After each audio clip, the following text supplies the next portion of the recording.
Good morning everyone. Good morning. প্রথমে sir ম্যামকে good morning জানাই, আর এই অপরচুনিটিটা আমাকে শেয়ার করতে বলার জন্য অনেক ধন্যবাদ। তো আমি সবার কাছ থেকে 5 মিনিট চেয়ে নেবো এক্সট্রা, কারণ আমি অ্যাকচুয়ালি আমার বইটা লেখা ম্যামের কথা আগে থেকে আমি লেখাটা স্টার্ট করেছিলাম। ঠিক আছে, আমি সেই জার্নিটা পুরো একটু বলতে চাই। তো এটা লেখা মানে অ্যাকচুয়ালি আমার লিখতে এমনি মাইক্রোসফট ওয়ার্ডে কাজটা করতে ভালো লাগে। তো প্রথম আমি শুরু করেছিলাম এরকম একটা ভাবনা দেখে, যে অনেকেই হয়তো জানেন যে ছোটবেলা থেকে আমি বাইরে থাকি, মানে আমি সেই ক্লাস 5 থেকে বাইরে, আর বোনও বাইরে থাকে, বাবা কাজের সূত্রে বাইরে থাকে। অতএব মানে বলতে গেলে বছরে প্রায় 10 থেকে 11টা মাস আমরা 4 জন আলাদাই থাকি, বাবা মা বোন আমি। আর হয়তো এই সব কিছু সারা বছরে গুনে দেখলে হয়তো একটা মাস আমরা সবাই বাড়িতে কাটে। এবার এটা ঠিক সূচনা হয়েছিল ঠিক আমার 6 সেম তখন হবে, তার ঠিক একটু আগে অ্যাপ্রক্স মের শেষে বা জুনের ফার্স্ট উইক নাগাদ।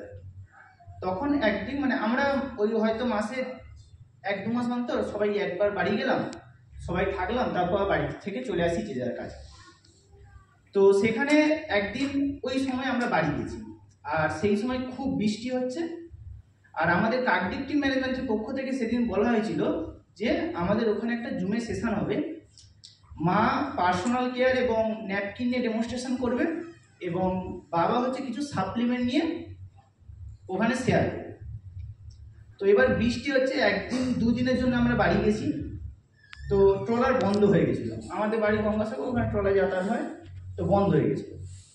তো সেখানে মানে বাবাকে বলি যে তোমাকে যেতে হবে না। বাবা বলছিল যে আমি তাহলে কার্ডিক চলে যাই, সেখানে গিয়ে আমি জিনিসগুলো দেখবো, তারপর আমি তাহলে প্রোগ্রামটা করতে পারবো। তো এবার আমরা সবাই জানি যে আমাদের যে প্রোডাক্ট বুকটা রয়েছে সব কিন্তু ইংলিশে লেখা। এবার ইংলিশ দেখে যদি শেয়ার করা হয়, আমাদের নর্মাল বাংলা মিডিয়ামের ছেলেদের পক্ষে ইংলিশটা কিন্তু বোঝা কঠিন হয়। তো আমি তখন বাবাকে বলি তোমাকে যেতে হবে না, আমি তোমাকে বাংলা ট্রান্সলেট করে দিচ্ছি, তুমি ওখানে শেয়ার করো। তো সেখানে প্রথম আমি বাবাকে ওটা দিই। তারপর আমার 6 সেম হয়ে গেল। তখন ভাবলাম আচ্ছা এই জিনিসটা যদি আমি একটা ওয়ার্ড ফাইল আকারে তৈরি করে নিই, পিডিএফ আকারে যদি বানিয়ে ফেলি, তাহলে একদিকে বাবা মা যেমন ওটাকে নিয়ে শেয়ার করতে পারবে, অন্যদিকে আমি চাইলে কিন্তু ওটা মানে যদি আমার যে টিম মেম্বার যারা রয়েছে তাদের কাছে শেয়ার করলে তারা কিন্তু যে কোনো প্রোডাক্টের নলেজটা খুব ভালো মতো পেতে পারে। তো আমি সেইটা ভেবে আমার 6 সেম হয়ে যাওয়ার পরে আমার প্রায় 2 মাস মতো ছুটি ছিল, সেই সময় কোনো প্রোগ্রামও ছিল না। তো আমি চিন্তা ভাবনা করে ওইটা বানাবো, এবং তারপরে সেখান থেকে প্রথমে আমি সাপ্লিমেন্টগুলো নিয়ে বানাই, তারপরে পার্সোনাল কেয়ারটা বানাই। ঠিক তখনই ম্যাম আমাদের বলেন যে সবাইকে একটা স্ক্র্যাপ বুক বানাতে। তো সেই সময় ইকুইপমেন্টসের কাজটা চলছিল, তো এই পুরোপুরি কাজটা চলে। তারপর যে বানাতে বলেছিল, আমি প্রথমে ম্যামকে পিডিএফ পাঠিয়েছিলাম, বাবা পাঠিয়েছিল। তো সেখান থেকে পিডিএফটা পাঠিয়ে ম্যাম বলে যে একটা বই আকারে বা একটা কিছু একটা বানিয়ে দিতে হবে। তো প্রথমে ভাবলাম যে একটা ওই প্রজেক্ট বুক যেমন সেরকমই বানাবো।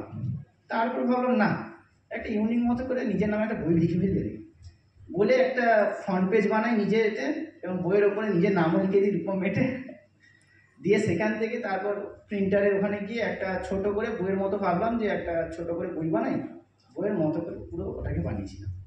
এই হচ্ছে আমার টোটাল বইয়ের জার্নি। অ্যাকচুয়ালি যখন শুরু করেছিলাম তখন কিন্তু ভাবিনি যে মানে এত কিছু হতে পারে, এত কিছু জাস্ট ইমাজিন করতে পারি যে হতে পারে, কিন্তু আজকে হয়েছে। থ্যাংক ইউ সবাইকে। আজকে সেই ছোট জিনিসটা আজকে হয়তো এই জায়গায় দাঁড়িয়ে কথা বলার মতো আমাকে জায়গা করে দিয়েছে। Thank you. এটাও আমার মনে পড়লো, রুবি যখন ভেসেছিল গৌরাঙ্গ চক্করে, তখন কি ও ভেবেছিল ছেলে এসে স্পিচ দেবে এখানে?